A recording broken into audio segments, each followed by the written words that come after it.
Kwa majina naitwa Comfort Gosbert Blandes, kijana wa kwanza Mheshimiwa Blandes, mwanamkazi, na mimi nilioko mbele yenu hapa ni mwanamkazi namba 2. Ndugu zangu, kama mnavyofahamu, mchakato wa kuanza kutafuta wagombea ndani ya Chama cha Mapinduzi umeanza rasmi.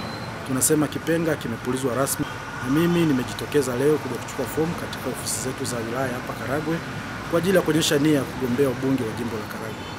Na niseme tu, kuna mazuri mengi sana yamefanyika katika jimbo letu katika kipindi cha uongozi wa Mheshimiwa Bashungwa pamoja na Mheshimiwa Rais Samia Suluhu Hassan, na mambo haya ni makubwa sana ndani ya chama na tunawapongeza sana.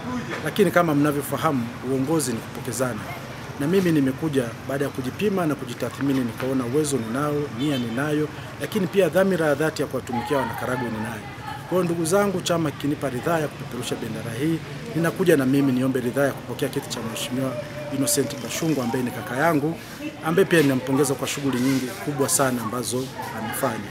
Kwa ndugu zangu, huu ni mchakato wa awali, tumeshachukua fomu. Basi pale panapo majaliwa, majina atakaporudi, chama katupa ridhaa, tutaendelea kwa pamoja na nyinyi. Naam, mimi ni wakili wa kujitegemea, nina muda mrefu sana kwenye masuala ya wakili, lakini vile vile nimekuwa nikishika nyadhifa mbalimbali kwenye sekta zetu za uwakili, kwenye sekta za uongozi mbalimbali. Kwa hiyo pia imenipa chachu ya kuja kuchukua fomu hii na kutia nia kwa ajili ya ubunge wa jimbo la Karagwe.